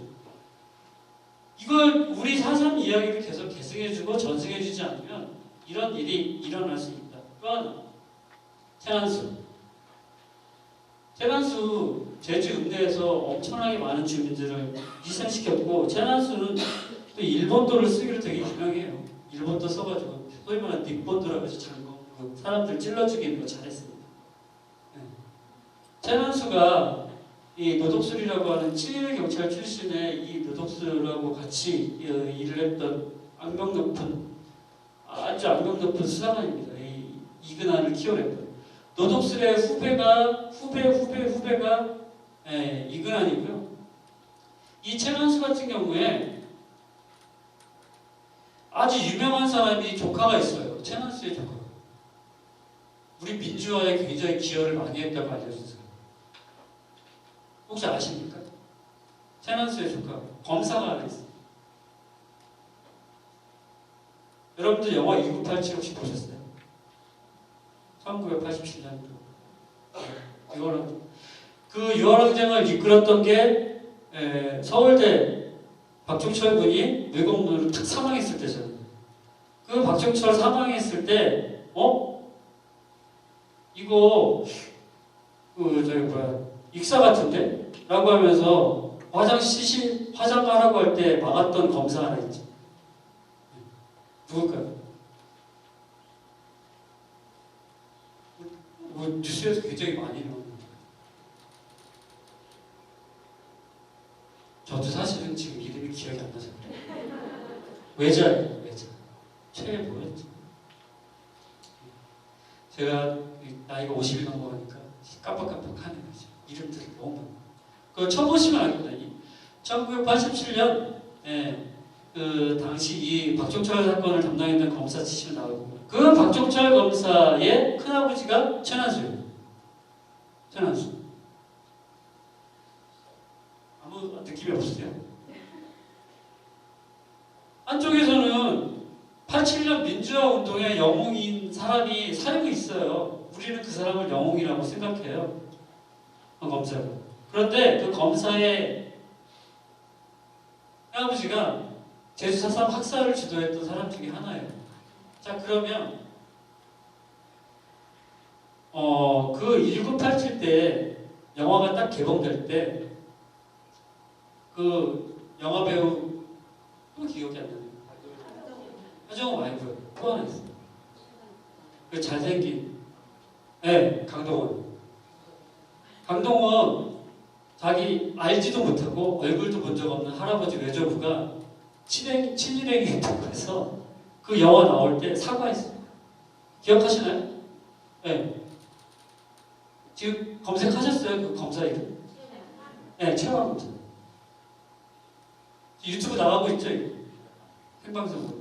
실명 거론합니다. 최악입니다. 이 최난수의 집안이 그래요. 그러면 강동원은 자기가 관여하지 않았던 사건에 대해서도 자기가 사과를 했어요. 이런 일 때문에 미안하다. 그러면 적어도 최한이 언론 인터뷰에서 정의로운 검사 인터뷰를 했으면 적어도 4.3 관련된 제주도민에게 당시적으로 사과는 해야 되는 거 아닙니까? 아니에요? 제가 무리한 부탁을 하는 겁니까? 당연히 그렇게 해야죠. 아무 관여도 안 했던 강동원도 사과를 해요. 저는 역사를 잊으면 이렇게 됐다고 생각해요. 저희가 만약 이 사실을 알지 못했다면 누군가가 이걸 기억을 못했다고, 최난수와 최한이 그런 상황이라는 걸 몰랐다면 그냥 이 집안 사람들은 신분 세탁하는 겁니다. 최한 집안. 그래서 제가 오마이뉴스에다가 그 얘기를 썼어요. 엄청 욕먹었습니다. 왜 최한을 건드리냐. 그 사람 아니었으면 지금 대한민국이 민주화 되겠겠냐. 엄청 욕먹었어요. 그것과 민주화를 했던 것과 이 사실과는 다른 거죠. 그러면 그 사람이 민주화 운동에 기여를 했다고 해서 이 최난수의 이 제주도민을 학살했던 이 최난수의 이 죄가가 사라집니까? 한번 여러분 최난수한테 사과 받아보신 적 있어요? 없잖아요. 이래서 저는 가해자를 기억하고 기록해야 된다고 생각합니다. 수상한 집을 만들었던 건 그래서 만든 거고요. 2019년도에 행안부에서 국립국가폭력 트라우마 치유센터라는 걸 만들어서 처음에 이걸 저희가 저도 여기 참여를 했지만 서울에 만든다, 광주에 만든다 막 얘기를 했을 때 대한민국 대한민국 전체가 천지가 학살터가 아닌 곳이 어디 있느냐. 대한민국은 그냥 어디에 가든 학살터입니다. 어디에 가든지 위령지고요. 그냥 저희가 제주도 놀러 올 때 배를 타고 오면 주전공장터가 있고 비행기를 내리면 거기가 학살터 아닙니까? 공항에 비행기가 내리는 그 바퀴가 내려지는 순간에 저희가 지금 뼈를 지금 딛고 내릴 거예요. 4.3 때 학살터. 당연히 트라우마 센터라고 하는 건 전국 각지에 지어져야 된다. 그래서 다행히도 광주에 5.18 트라우마 센터가 있고 제주에 지금 4.3 트라우마 센터가 있지 않습니까?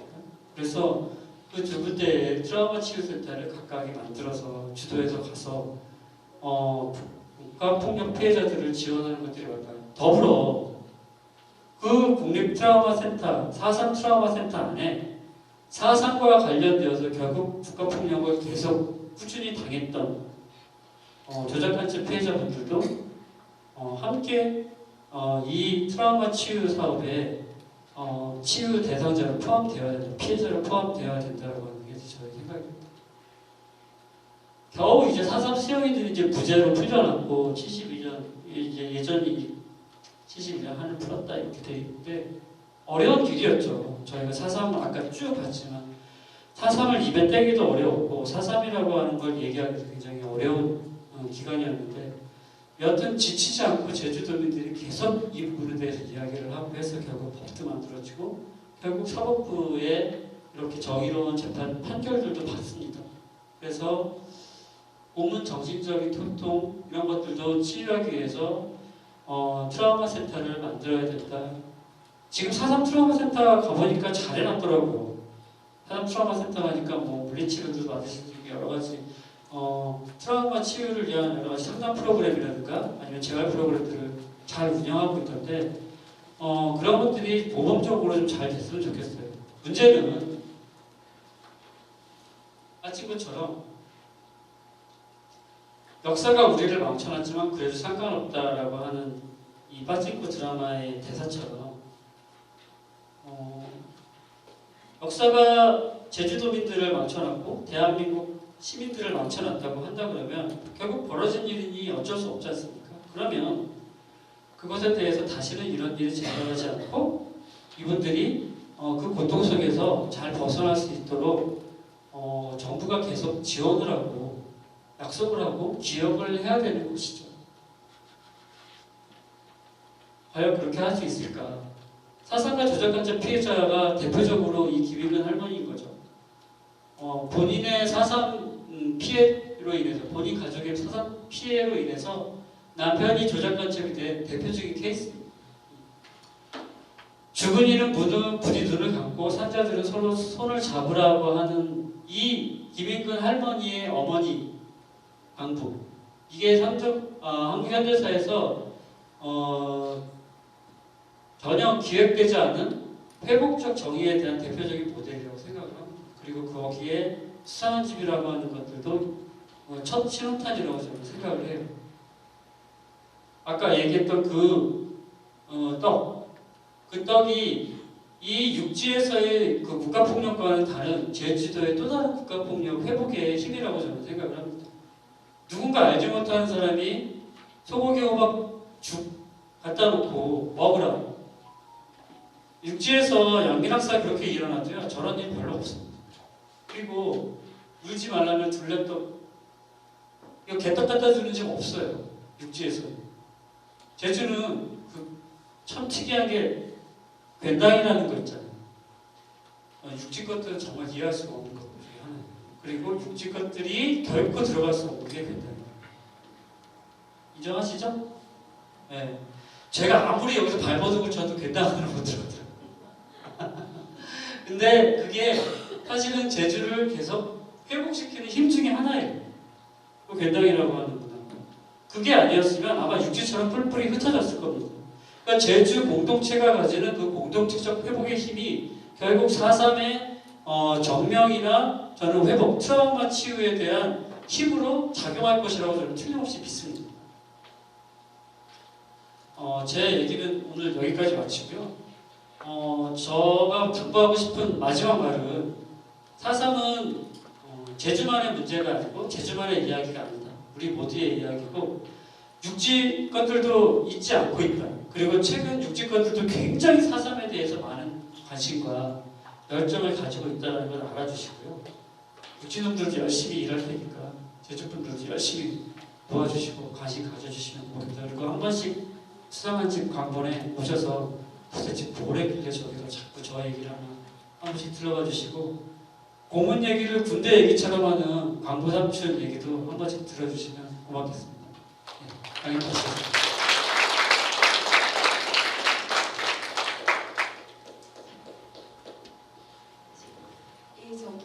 강의를 해주신 강사님께 다시 한번 큰 박수 부탁드리고요.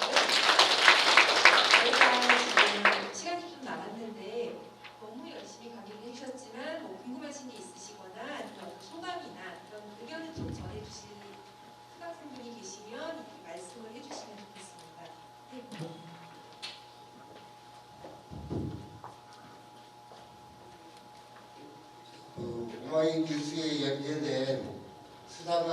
신소를 좀 읽어봤거든요. 네, 네. 제가 오마이뉴스에 연재를 네. 그 읽었는데 거기 그 조작가처 사건에 대해서 나오는데 그러니까 쉽게 말해 일본에 있는 대사관에 근무하는 중정 직원이 신원 확인서를 써주면 그 제1교포가 간첩을 입증할 의무가 없다라고 되어 있더라고요. 과연 어떻게 그런 일이 있는지 어떤 조작 간첩 사건이든 어쨌든 법원에서 판결하기 위해서 최소한의 어떤 물증이나 뭐가 있어야 될 텐데 중정 직원이 신원 확인서 하나만 제출하면은 제1교포는 그쪽 사람이 돼버리고 그쪽하고 연관된 사람은 바로 조작 간첩이 돼버리는 일이 어떻게 70년대, 뭐 70년대 그렇다 치고요. 80년대도 그런 일이 벌어지거든요. 좀 이해가 안 돼서 좀 설명 좀 부탁드리겠습니다. 더 충격적인 얘기를 해드릴까요? 그 영사증명서라는 걸 작성해서 법원으로 보내주면 그 영사증명서에 기재된 그 교포들의 신원, 예를 들면 뭐 청년이다, 아니면 뭐 북한과 관련돼 있는 사람인 것 같다, 조선상공회의소의 뭐 취재력이다, 그러니까 다시 말하면 뭐 이사다, 이런 얘기들을 쓰면 법원에서 그걸 그대로 증거로 씁니다. 그걸 영사증명서라고 하는데 최근에는 그 영사증명서를 증거로 채택하지 못하게 되어 있습니다. 법원에서 최근에. 왜냐? 그 영사증명서를 작성하는 사람이 누구냐? 국정원이나 기무사에서 파견된 소위 말하는 그 정보요원들이에요. 외교관으로 신분을 가지고 무관이나 문관으로 나가는 영사들이에요. 그 사람들이 작성을 해주는 겁니다. 다시 말하면 기무사나 국정원에서 간첩으로 사건을 했으니 이 사람들 신원을 확인해달라고 문서를 예를 들면 일본 청년 오사카에서 보낸다 그러면 오사카에 있는 파견 나간 국정원 직원이 써가지고 보내주는 거예요. 자, 70년대, 80년대 어떻게 그런 일이 가능했냐고 하시죠? 2013년도에도 그런 일이 일어났습니다. 서울시 공무원 간첩 사건 아시죠? 네. 서울시 공무원 간첩단 사건에서 영사가 이 사람 북한에 갔다 왔다라고 하는 출입관리 기록을 보내줬어요. 중국에 나가 있는 영사가. 그 영사가 저하고 같이 과거사회에서 근무했던 국정원 직원입니다. 이게 무슨 말이냐? 저희가 아무리 진실화위원회 과거사 정리하고 조사하고 사람 밝혀도요, 바뀌는 게 아무것도 없다는 거예요.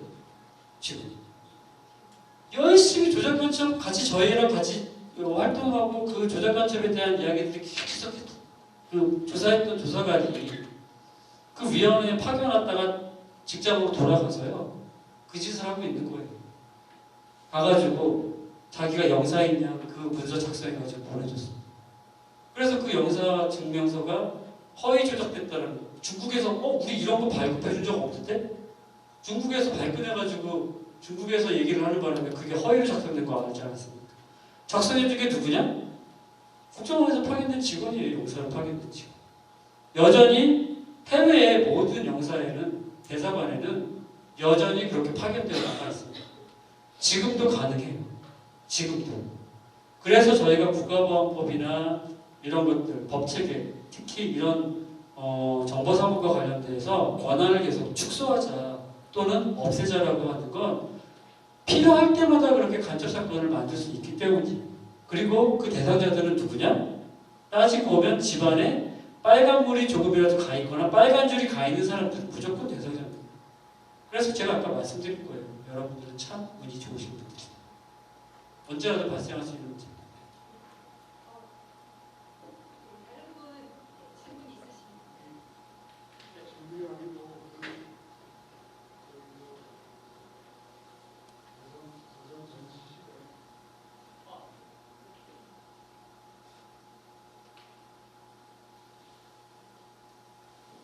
전시의 끝나지 않은 후유증 복구가 됐습니다.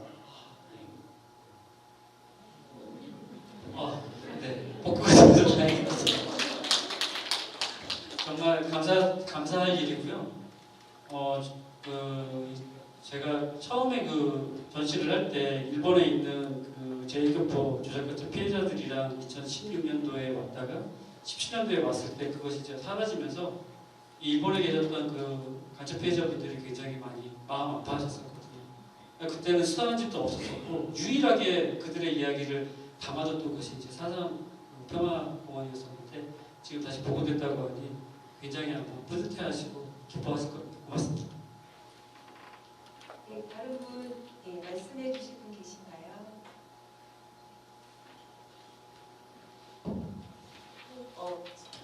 너무 잘 들었고요. 사실은 사상평화 기념관도 되게 의미가 있지만 수상한 집처럼 지역마다 지역의 기억들을 담을 수 있는 공간이 만들어져야 된다는 생각이 좀 있거든요. 수상한 집이 가장 의미 있는 것 중에 하나가 이제 직접 광보 선생님께서 그 배상금을 갖고다 그렇게 하시는 것도 의미가 있고 이제 그런 기업들이 모여가는 과정들 안에서도 기존에 들어오지 못했던 다른 이야기가 들어올 수 있는 그런 좋은 모델이라고 생각이 드는데요. 한편 저도 이제 묵직거실 때 이제 제주에 내려온 지는 좀 됐는데요. 사실 제주도 계속 개발의 광풍이 불고 있잖아요. 그렇기 때문에 그런 식의 기념관들을 만들 때 여러 가지 이해관계도 부딪힐 수밖에 없는 현실도 있을 텐데 돌연도 지금 뭐 그렇게 아주 많이 발전된 곳은 아니지만 거기는 막 아파트도 짓고 막 계속 빌라도 늘고 그러는데 그 당시에 수상한 집을 지으실 때 뭐 그런 식의 좀 마을에서의 이야기나 좀 어려운 점들은 없으셨는지 그런 부분이 조금 궁금합니다. 물론 반대도 많았죠. 왜 수상한 집을 소위 혐오시설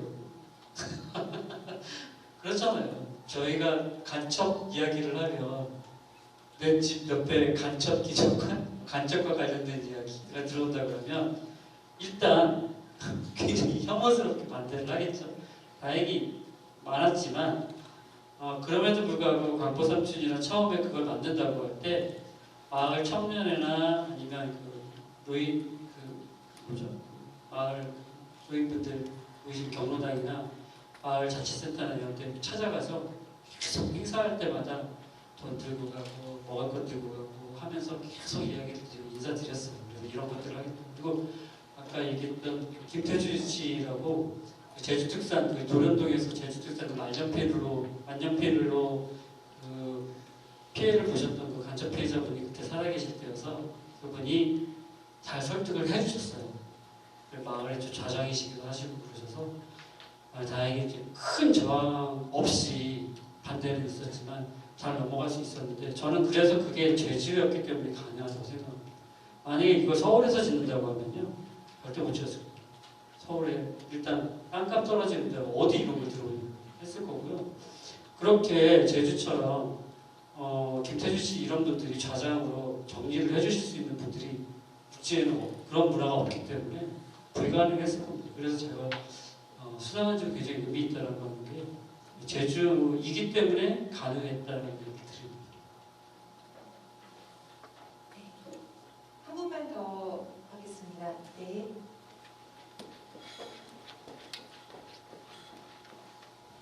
감사합니다. 저기 지금 요번 아까 강의 중에 거의 간첩 혐의 사건이 6천 건이 된다.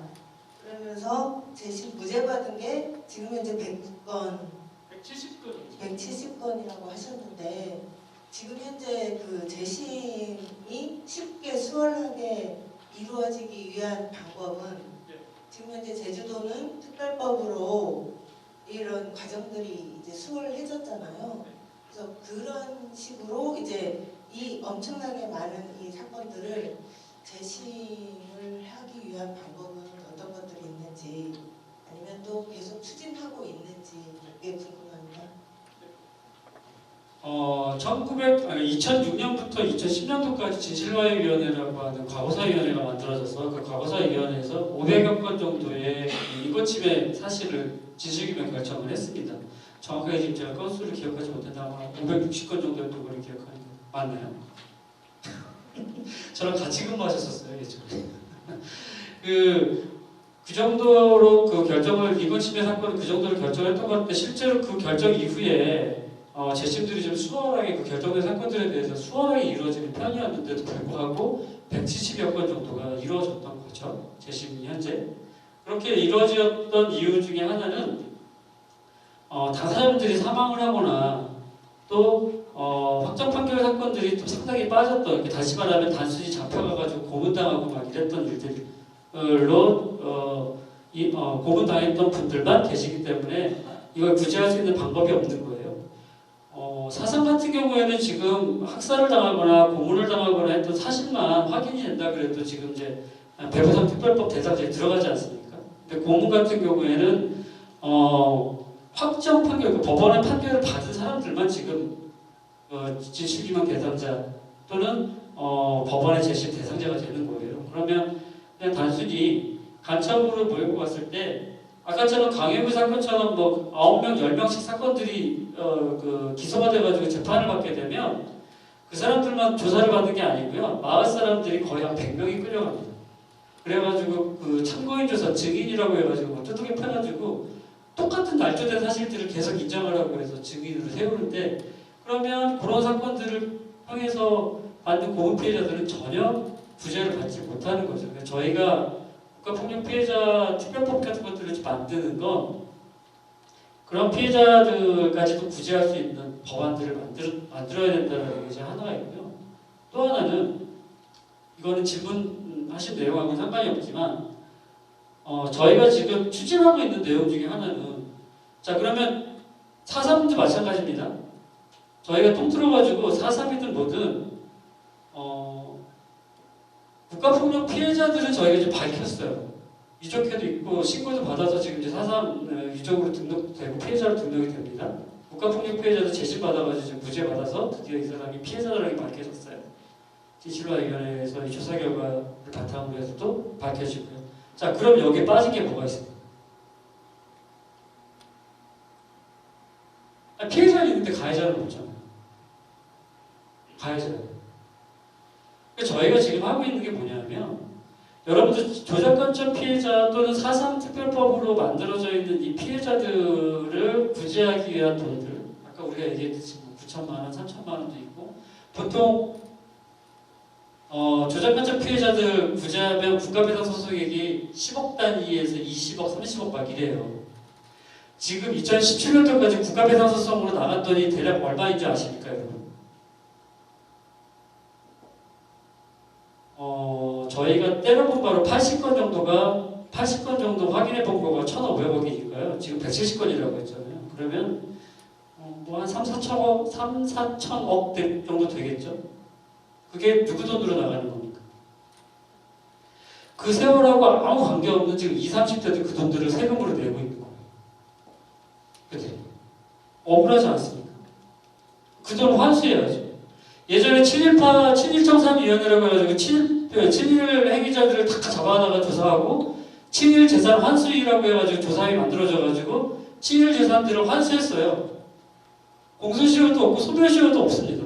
7.1 행위가 인정되는 사람들이 가진 재산들을 전부 환수했는데 886억인가 그래요. 환수된 금액이 너무 적죠. 이게 헌법의 가치에 반한다고 해가지고 그들의 재산을 환수하는데 그게 근거가 될 겁니다. 그러면 저희 나라 대한민국 헌법 전문에 3.1운동 4.19도 있고요. 민주화 운동 정신을 계승한다라고 하는 게 법적으로 명시되어 있습니다. 그러면 저희가 냈던 이런 그 국가배상 소송에 대한 금액들을 환수해야 되는 의무가 있는 거죠. 전혀 방법이 없는 게 아닙니다. 법무부에 국가소송과라는 것이 있고 국가소송과에서는 구상권이라는 거 청구해서 구상 청구를 할 수 있는데 지금 검찰이 안 하는 겁니다. 법무부가 안 하는 거예요. 왜? 같은 공무원이라고. 아무도 우리도 얘기를 안 하니까. 내 세금이 그냥 막 나가고 있어요. 이렇게. 여러분들 그 돈이면요 레고랜드 사태를 지금 몇 번도 막아요. 레고랜드 지금 그 강원도에서 지금 터졌던 사건들 몇 번이나 막고요. 아마 그 돈이면 아마 뭐 경제 위기다 이런 거 상당히 할 수 있을 겁니다. 근데 왜 환수를 안 할까요? 왜 우리 세금으로 피해자들을 시민들이 왜 계속 구제를 해줄까요? 안 되잖아요. 환수해야죠. 독일은 악착같이 환수합니다. 악착같이 처벌합니다. 독일이 뒷벌려서 그런 거예요? 아닙니다. 독일처럼 계속 기억하고 그 사람들을 추적하는 기관이나 기구를 만들면 되는 거죠. 법을 만들면 되는 거죠. 4.3이 그 신호탄이라고 저는 생각을 해요. 4.3에서 아까 얘기했던 가해자들 끊임없이 이야기하고요. 그들의 재산들을 어떻게 하든지 뺏어갔습니다. 그래서 다시는 시민을 괴롭히면 선대가 멸하고 패가 망신한다는 걸 공무원들에게 죄송합니다. 나쁜 공무원들한테 보여줘야 돼요. 그래야 다시는 시민들을 우습게 보지 않습니다. 국가가. 그런 일들을 앞으로 계속 할 테니 여러분들 많이 응원해 주시고 혹시 그런 소식이 들려온다면 그때 변상처리 했던 얘기가 저 얘기구나라고 해서 열심히 박수 쳐주시기 바랍니다.